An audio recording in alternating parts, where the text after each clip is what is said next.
when this topic Christian discipleship was discussed, my mind raced back to an incident that was narrated to me by my good friend around a decade or a half ago. He was the leader of a employees union in the private sector in an institution where I too was working. And there was a small contentious issue with regard to share ownership splitting. And it was lopsided arrangement that was proposed by management. So we thought it will be resolved quickly. But unfortunately it didn't. And when I asked him about the progress, he said all the managers in private, in informal discussions, agree that it is informal, in the informal meetings, that it is lopsided, but at the forum, they do not, except for one.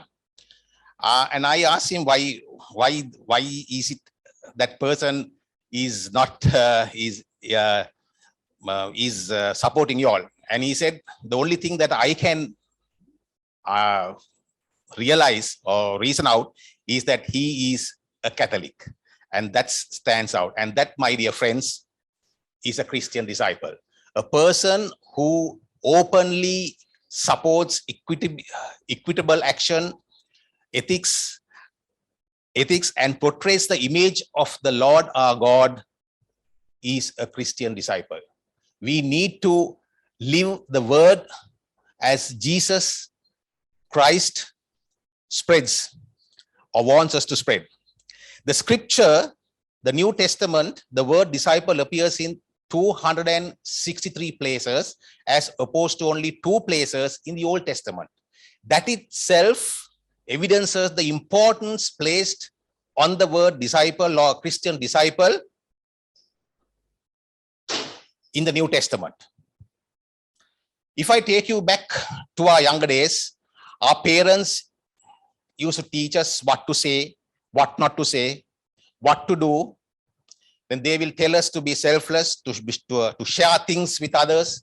They will tell us good values, teach us good values, up to around age 16, 17. By 18, 19, 20, 21, they expect us to demonstrate what was taught to us and tell their children and their friends how to live their life.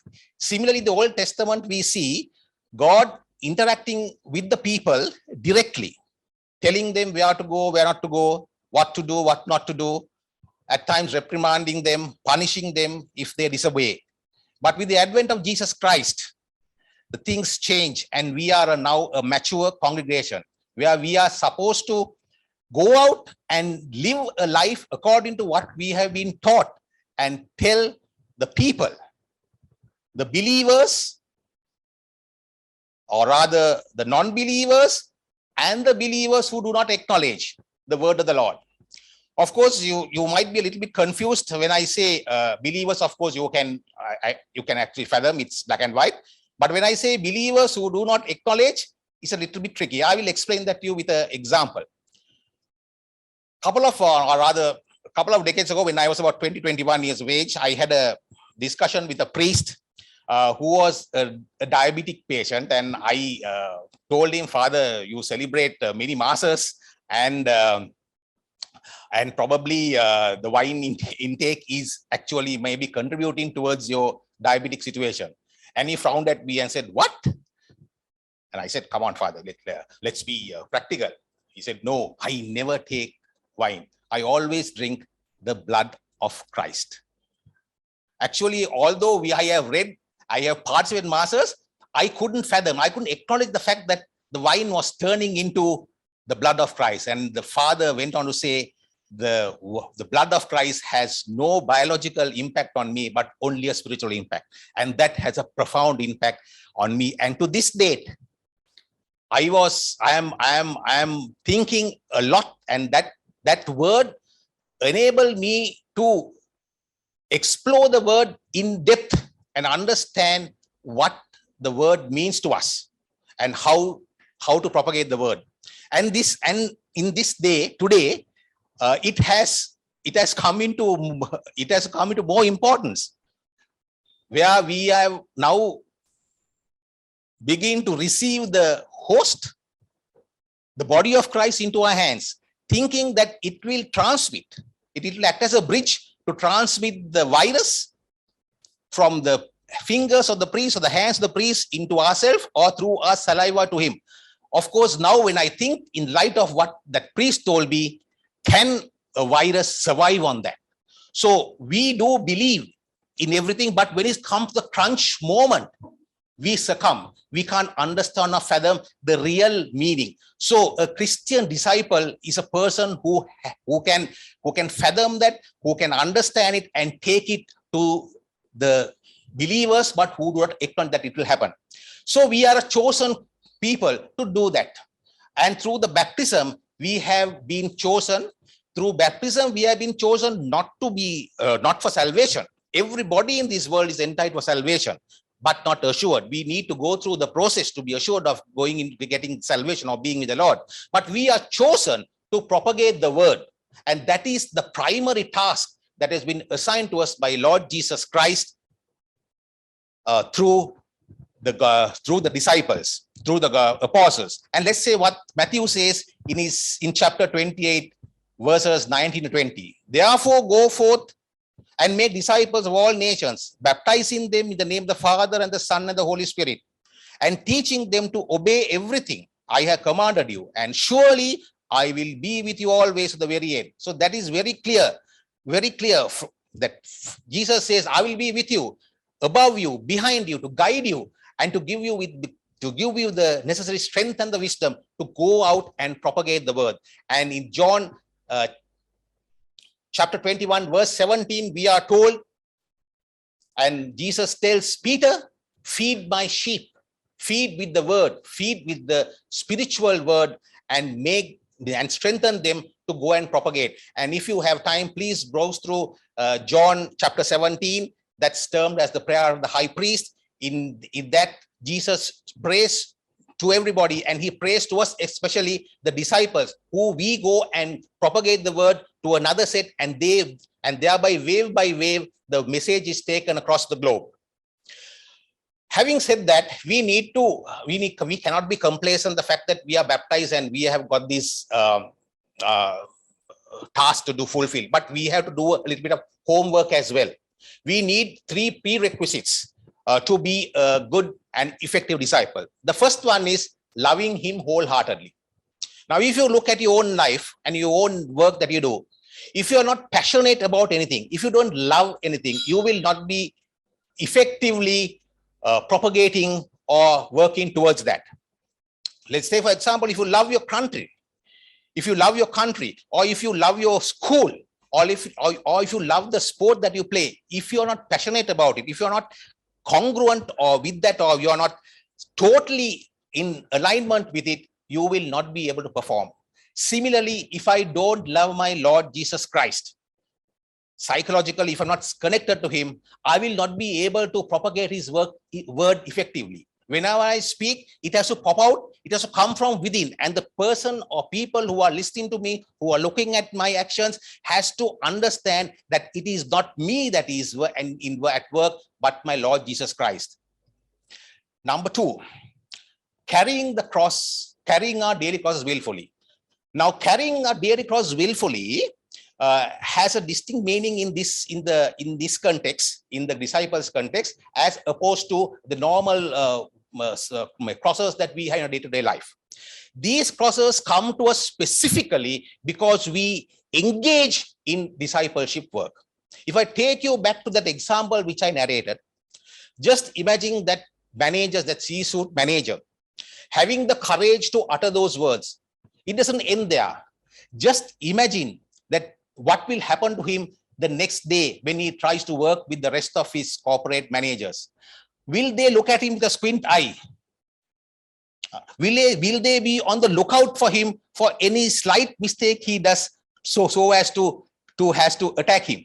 So these are the crosses that he will have to undergo just because of the fact that he became a Christian disciple and spoke in favor of an equitable distribution of the wealth of the company. That is the very reason why many people desist from being a disciple, because they are afraid to face the consequences. We are more like Pontius Pilate, trying to wash our hands and say, this is not my deed. And we sit in the periphery and say, Lord, please help, please pray, and go on praying without actually going into the playing field and doing the job. So this carrying the cross has a specific meaning. And third one, my dear friends, is renouncing all your earthly possessions. Well, does that make sense? To renounce all the possessions that we have? And what does it mean? Let's look at the scripture as it is explained. In Luke chapter 18, verse 28 to 30, we are told about a young boy, a rich boy, who comes up to Jesus and says, Lord God, I have kept your commandments to the letter, without an exception, without any blemishes. Up to the letter I have kept. What else should I do to enter the kingdom of heaven? And the scripture says, Jesus looks at this young boy sorrowfully and says, please leave your possessions and come after me. And the boy couldn't do it. He just turns back and walked away. What did he do here? What did he do here? He actually loved the possessions more than he loved God. He was not aligned with the first trait that I spoke to in the previous slide. Love your Lord your God with all your heart, with all your soul, with all your might. He didn't do that. He made possessions number one, the primary reason, and brought Jesus, the Lord God, secondary. He didn't get it in the correct perspective. It is like putting the cart before the horse. You can't do it. You have to put the horse before. You have to give first preference to Lord your God when it comes to the crunch moment. Jesus asked that question at the crunch moment and he lost it.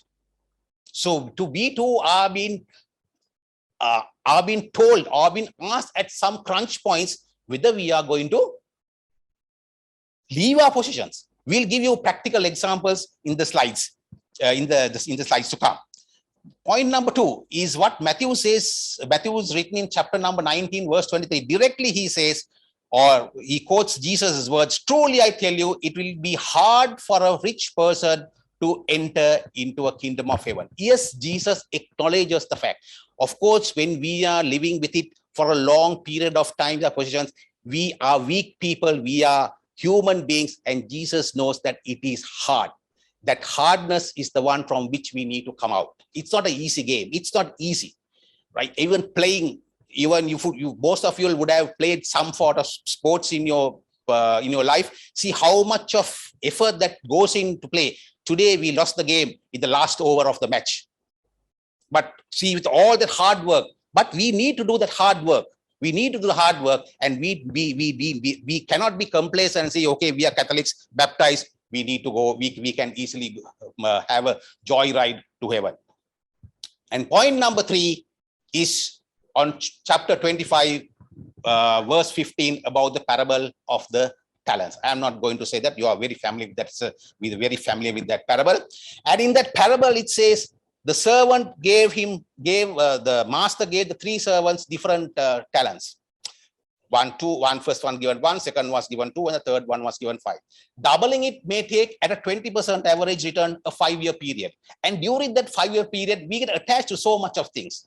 Similarly, we also have Lord Jesus Christ has given us many talents. And when we up our talents, we get naturally attached to them. This detachment is the one that God says that you need to detach and renounce the earthly possessions. It is not the physical detachment, it is the mental detachment.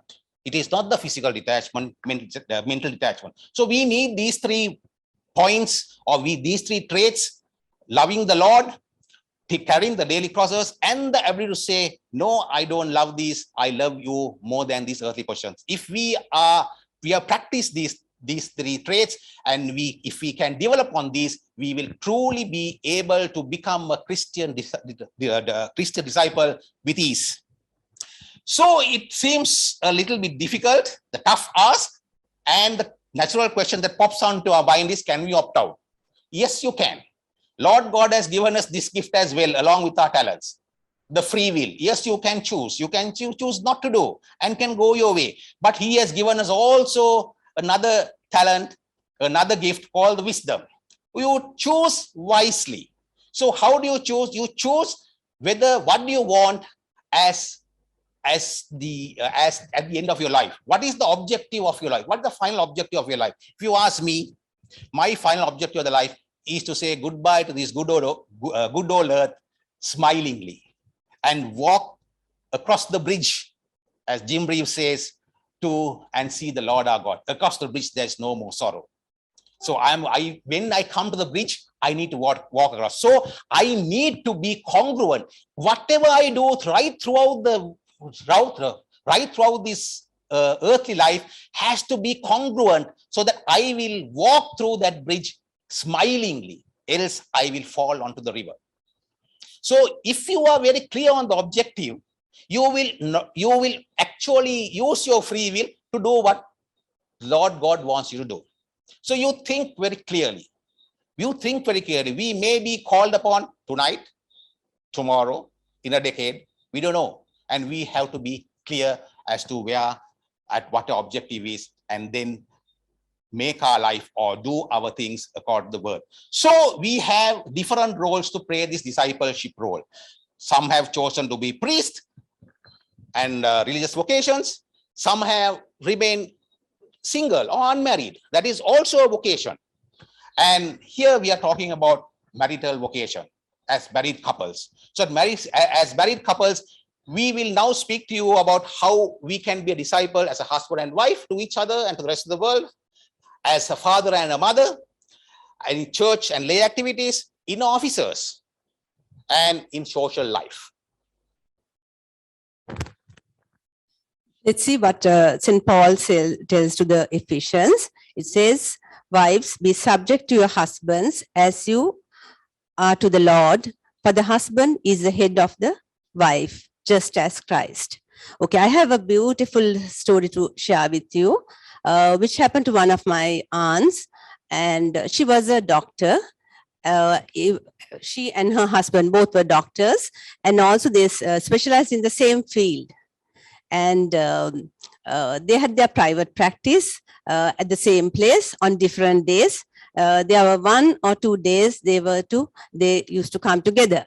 So she was so famous, she was in need, and she was a very good doctor. So people came in search of her. And there were days when the husband is there, they used to turn back and go. And very few came when the husband was there. And everybody knew that she was a very good doctor. So this was not, husband was not very happy about it. Humanly, he would have felt a bit embarrassed when people are coming in search of my wife when I am there. So like that, in time to come, he decided to migrate. And he told this to the wife, my aunt. And you know what she did? She said, okay. She said the same thing as the scripture says. She was subject to her husband. She didn't say, this is the peak of my career, I want, and my patients need me, and all that. And she never had arguments. She said, okay. And they migrated. The whole family migrated, and they were happily married. And what was what should a husband and a wife do? The main thing they should do is to love each other and to protect their relationship, the marriage. If she didn't go with him, or if she would had arguments with him, they would have been separated, or they would have been having arguments right throughout. Now they are enjoying their retirement. They are in their 70s and they are enjoying. Because why? She renounced her earthly possessions. So as the same thing happened to another family.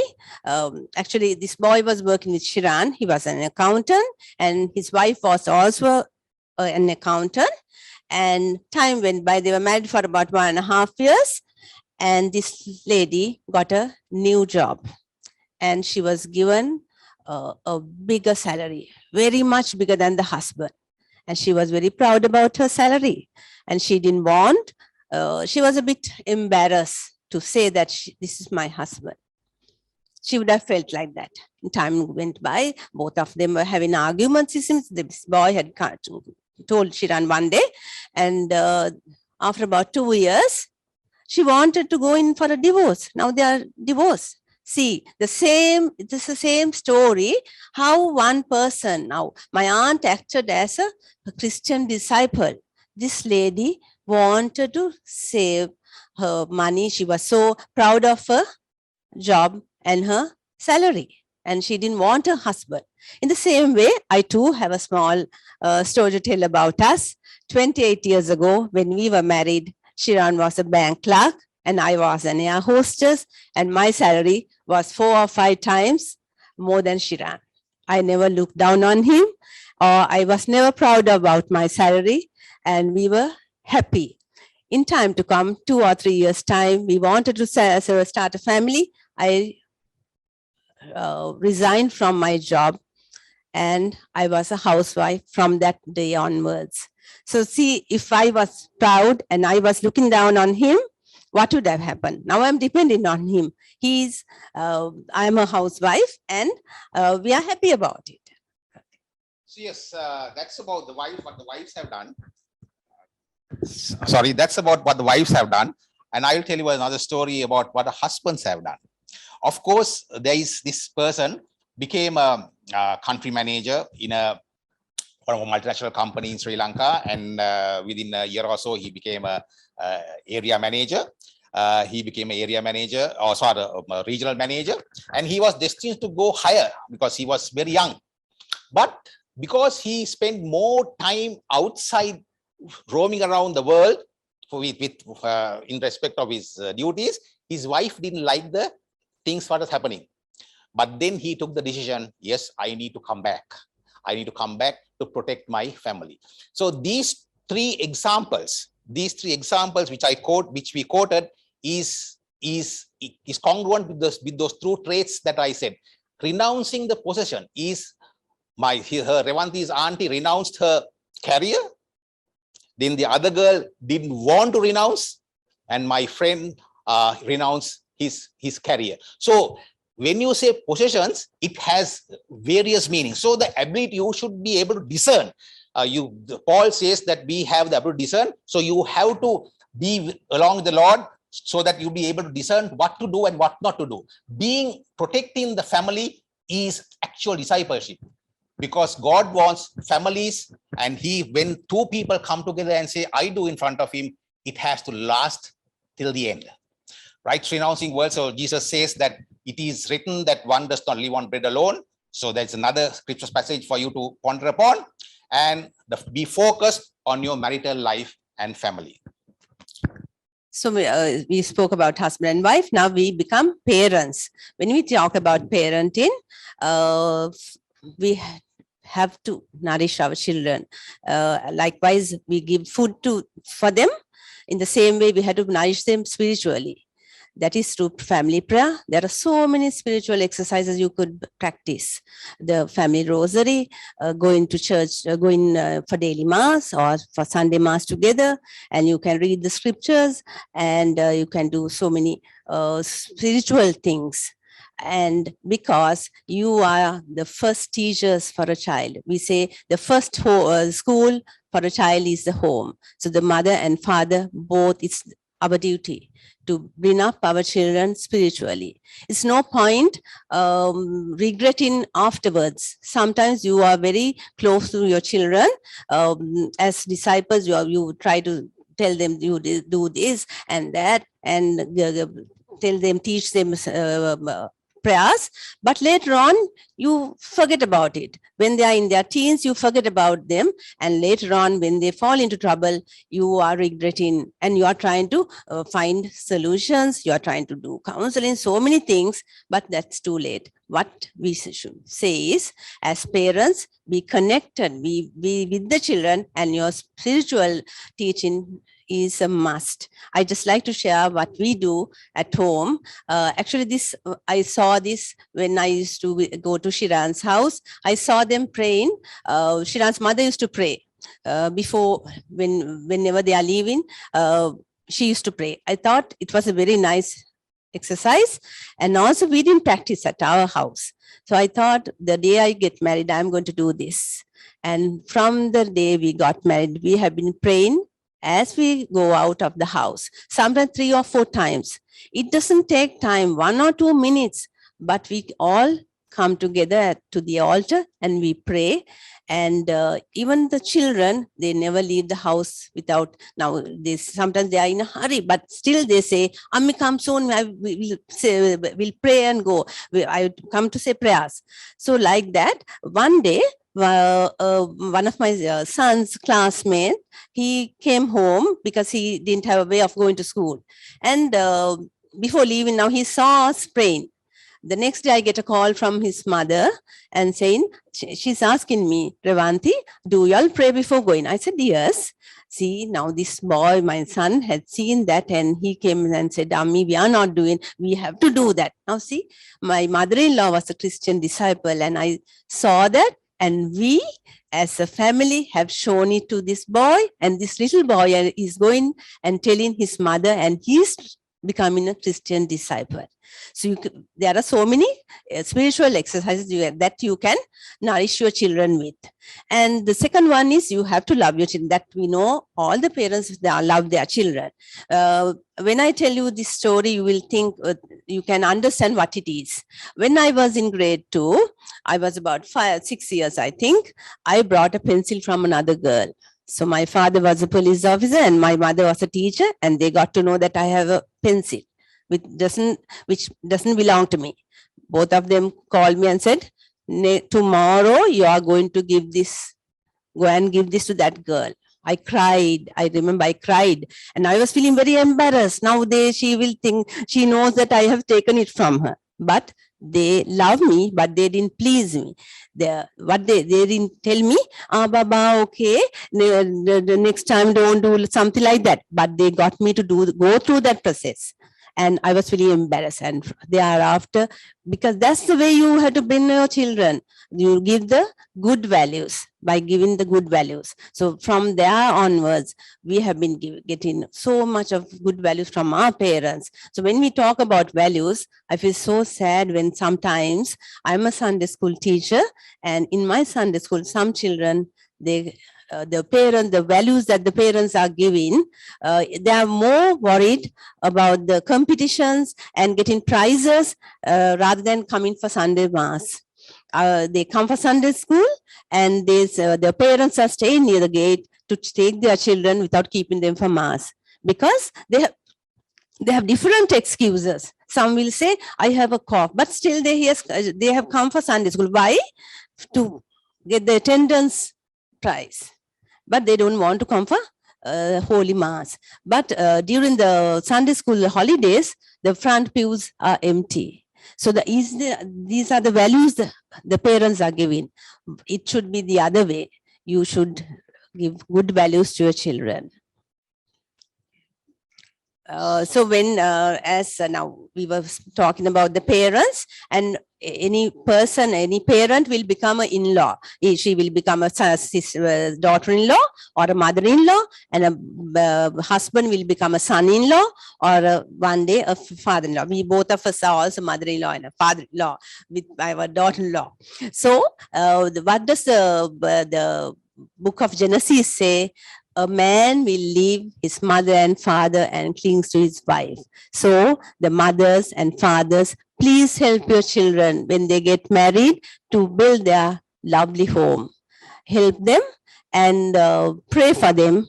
And whenever they need your support, you can give, or advice, give them. And also the children, remember, you are a daughter or a daughter-in-law or a son-in-law, and you should remember the 4th commandment. It says, you love your parents and do your duties when they are old, look after them. So remember about the extended family. Now we go on to you can't just be a disciple in your family. You have to go out to the society. So you have to get involved in the church work or the lay activities. When you are working, you will, as Shiran said, you will come across little crosses. People will laugh at you. People will say, "Don't you have work at home?" Those things we come across. So, but don't take any notice of them. You go on with your Christian discipleship. So one day, one lady, I do a lot of church work, and also we both of us are, as we were told, you all were told, that we are engaged in the pre-Kena classes. We do all that, but I can't neglect my family. I can't go leave the house without doing my work. I had to finish that. I had to do my duties. Then comes the work. When you balance, when you give time to Lord's work, Lord gives us the time. So you have to do that. So one day I remember at a Sunday school seminar, one priest, I can't remember the name of the priest, he said, if any of you, the teachers, as a mother and father, if you have come here without doing your duties, if you have not given food to kept food for your children, if you have not kept their clothes ready, or if you have sent them to school without a pencil or with torn clothes, don't be here. Then you are not fit enough. So that means our family comes first. You can't neglect your family and go to do. You have to balance. Now, when we do pre-Kena classes or Sunday school, I have to get up early. I know I sacrifice a little bit time and do. So you have to be very happy when you are doing the Christ's work. When you are doing, then Christ also loves you, and we get so much of time to do his work. One day, one lady in the church came and asked, Revanti, do you have time to do all that with 3 sons? The third son was just 2 years at that time. Then I said, I can't do church work, or I can't do God's work when I'm old. I have to do when I'm fit, when I have the strength. So remember, there is no time. Some people wait till the retirement age to do God's work. There's nothing, no time. Every day is God's. You can join, do God's work. Right. So when you say, when Revanti said, when you are in retirement age, people go to work, it is not congruent with the first trait. Love your God. No, they do go to church in their spare time. When there's nothing else to do, old age, nothing else to do, you go to church and spend your time. That means you have not loved your God. You are going there because you have nothing else to do. Right. So therefore, you have to understand, as Revanti said, you need to do your work while you are able and fit, not when you have nothing else to do. Lord God has to come first in your life. I will tell another example with regard to lay activities in church. My elder son, when I was doing his A-levels, he during the last few months, he wanted to go attend another class, and we were searching for another class, and the only class that we got was on Sunday 4 to 6. Then he said, Tati is 4 to 6, then I'll go a morning mass. No, I said, no, we need to go to church as a family, 6 o'clock mass family. So I got a call to the master and said, okay, you're having from 4 to 6. Can you make it 3:30, 5:30? He was silent from the other end. It was on the phone. I said, I thought he doesn't like it. But then finally he said, okay, thank you very much for doing it. Because before that he asked me why I want to change the time. Then I told, because I want to go to church at 6 o'clock with my family, with my son. Then he was silent, and then he told me, thank you very much. I too have been missing mass because of this class, and now because of you, I will change it for 3:30, and I will also be able to go for mass at 6 in the evening on Sundays. So we have to be proactive and do our things. As I said, when you love the Lord, all these things come to you naturally, right? So and through that you pass on the message to your office, or to your disciple also. So, but then we have been telling only about the positive things. Of course, now I'm going to tell what I did not to be a Christian disciple, but a devil's disciple. This happened into my office. I was in the bank. I was, as you all know, and this happened when I was in a branch manager in the Ua province. And there was this customer who was a hard nut to crack, and he said he's not going to pay, and he shouted at me and said, "You do whatever you want. I'm not going to pay a cent." On that day, I made it a point that I am going to go at him. So I used my influence. I used my talents. I used everything bordering on ethics also to push the machinery. As you know, we can go in for it and go and get his sell his household goods. And I pushed it very hard and got it done. And on the day of the writ, you are supposed you can take everything that is in their house, but certain things you can't take. You can't take what's in your bedroom because he needs to sleep, and what's in the kitchen you can't take. So when we walked to the kitchen, the policeman asked me anything to take. Then the fiscal said nothing, but I saw the gas cylinder, half cooked food also on fire. The law says you have to keep the cooker. You can't take the cooker. No mention about the gas cylinder, because when the law was drafted, gas cylinders are not there. So I said, take the gas cylinder. Everybody looked at me. I put a stern face and I just didn't blink. They took the gas cylinder and the small and the wife and the kids were crying. So then everything was over. The following day, the officer who was with me, the staff officer, he came to my room and said, we saw the darker side of you yesterday, boss. And I knew, although I have been a Christian disciple, at that time, I lost it. And I will tell you why I lost it in the next slides to come. So you will always, sometimes you will get blinded and the devil will hit you. And he hit me and he used my connections and talents to show the world that I can be a nasty person as well. Yes, sometimes you do fall. When you fall, you have to fall on your knees and say, ask Lord God, the pardon for what you have done. And another incident, in the office, what you can do is we have these managers conferences, and it goes on from Friday to Sunday afternoon. So generally after Friday, I generally come home and to go for 6 o'clock mass with my family. But on this particular year, they had the function at Dambulla, so I couldn't come. I can't come down to Colombo by 6 o'clock. So I searched for a church, and there was mass at 8 o'clock. So as you know, Saturday after the award ceremony, you go into the fellowship and it goes into the wee hours of the morning. So at 2 o'clock, I told my friends, I'm hitting the bed because I need to go for mass at 8 o'clock tomorrow. And you know, I don't need to narrate, you know what kind of responses I would have got from my friends, right? But notwithstanding same, I just walked and to my room and I slept. 6 o'clock in the morning, I'm getting many calls saying, Majang, I am coming. And finally, 11 managers went with me for mass on Sunday. And one of those managers on our way back said, if it hadn't been for you, I wouldn't have gone for mass this Sunday. So you can always be a Christian disciple to your friends in your office. So you have to, so if you are congruent, as I said, it has to come from within. Whilst going into the wee hours of the morning, at the back of your mind, in your hard disk, it has to be recorded that you need to go on Sunday, and it has to pop into your RAM every time Sunday morning comes. So social life, yes, you need to engage in social life. You need to be with them. You cannot go into a shell or go to the wilderness and say, I am devoid of all kinds of vices. No, you have to be with the crowd. Jesus had dinner with sinners, and he was asked, why you are going to be? Because we need to go and tell the non-believers and the believers, or rather complacent believers, as I explained previously, back into the fold. We need to get them back into the fold. That is our task.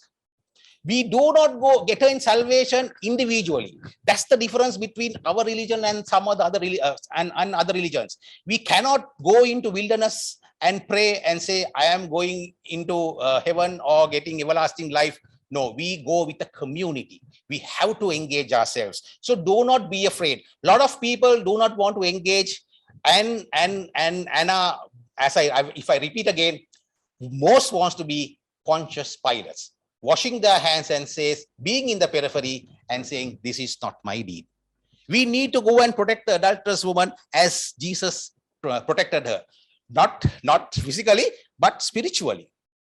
We cannot be in the periphery and say, let her get pelted and be. No, we have to go there, explain things to them. And if they turn back, it's a win for us. So you have to socialize, you have to engage with all the people, right? So when we go in this discipleship world, we have this word CPD. I think you all are very familiar. Some of you in the professional world will be very, very familiar with this acronym.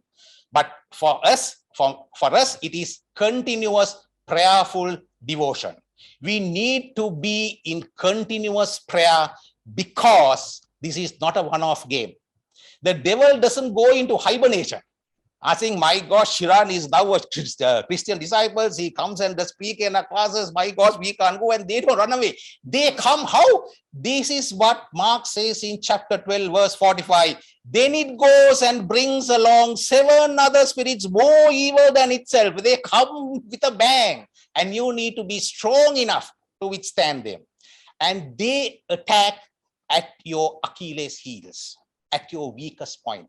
If I take my example, what happened during that writ execution, I had a weak point, my ego. My ego was my weak point, because that customer came and told me, you can do whatever you want here, and that struck me, and that was my weak point. And the devil got hold of it, wind it, fine-tuned it, and unwound me to the extent that I went and brought the gas cylinder while the food was being prepared. And I don't know how those children had lunch on that day. So you have to be prepared. You have to understand what is your weak point. That is the point at which the devil will attack you. We have our strong points. Don't worry about the strong points. The devil is not going to attack you at the strong points. He's going to attack you at your Achilles' heels. Find out what is your weak point and protect that weak point, right? And be prayerful. In Matthew chapter 9, verse 28 to 29, we are told that Christ, some of the apostles couldn't cast out the devil. And when they asked Jesus, Jesus says, this kind can only be cast out through fasting and prayer. I am putting the word fasting. The scripture says only prayer, but fasting and prayer, because you need the prayers to strengthen yourself. You need to strengthen your spiritual muscles. You need to strengthen your spiritual muscles. We go to church, as Revanthi said, we go to church, we do all these exercises, not to attain salvation, but to strengthen our spiritual muscles so that we will go out there and battle the devil. If not, we can't be a disciple. So you have to engage in spiritual exercises, and you have to strengthen your spiritual muscles. And of course, be content. I am taking you back to the parable of the talents. The person who got 2 talents. First one got 1, second one got 2, and the third one got 5 talents. Numerically speaking, even if the second guy doubles it, he is not going to reach the first one. So do not compare yourself with others. Then you come into jealousy, hatred. You will have all kinds of schemes running in your head to outsmart him, and you will lose track on your objective of life and being congruent with the law, with the word of the Lord.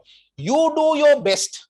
You up your talents. You double it. Don't ever compare with the others. And you have a what do you call, a boundary within which you need to travel. Now, if I take Revanthi's auntie's example and my friend's example, both of them could have come up with the argument and saying, I have been given a talent, I need to increase it. That is what God told me. No, there is a boundary line. What is the boundary line? You can't break your family life and go and pursue your career. That's the boundary line. You can't fall back. All these parables, you can't take this in isolation. That is one thing I need to tell you. Don't take any of these parables, don't take any of these passages in the Bible in isolation. They're all connected. They're all interconnected. They're not living in silos. So if somebody comes and tells you, God has given me a talent, I need to pursue that, notwithstanding any family commitments, you're wrong. Right? So be content with what you got. You need to know the boundary lines within which you need to operate.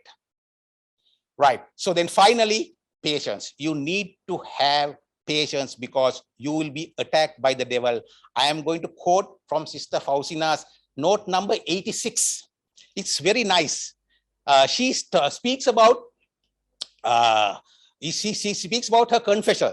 She says, when I saw how much my confessor, that is the priest to whom she goes and confess, was to suffer because of the work which God was going to carry out through him, fear seized me. For the moment I said to the Lord, Jesus, this is your affair. Why are you acting this way towards him? It seems to me that you are making difficulties for him while at the same time ordering him to do your work. Normal question which comes to anybody. Why I am doing God's work and you are you are allowing the devil to attack me? Then this is what Sister Faustina writes subsequently. He says, I do not reward good results, but for the patience and hardships undergone for my sake, not my sake, God's sake. Right? So we all have to be mindful of this. We have to be congruent with the word of the Lord. You will be attacked with the devil. You will have to face the consequences, but take it with joy. Take it with joy. Everything, because you feel when you love somebody dearly, you will not feel the pain. You will not feel the pain, and you can roll on as I would like to tell you, even if in your careers, in your school life, you sweat so hard, you run so many rounds, and sometimes you dread the fact going for practices. But at the end of the day, when you win the game, when you hit that ball for 6, like David Miller did today, and yes, you are done. So therefore, go through it. It is actually the hard work. They say there is no pain, no gain without a pain. So therefore, we have come to the end of our session. I hope we have been able to give you, I have given a lot of points for you to think around, for you to think before you hit the bed tonight, or while you're tossing on the bed tomorrow morning before you go to church. Just think on these things, because you need to get it into your DNA. Thank you very much, and God bless you. And over to you, Manon.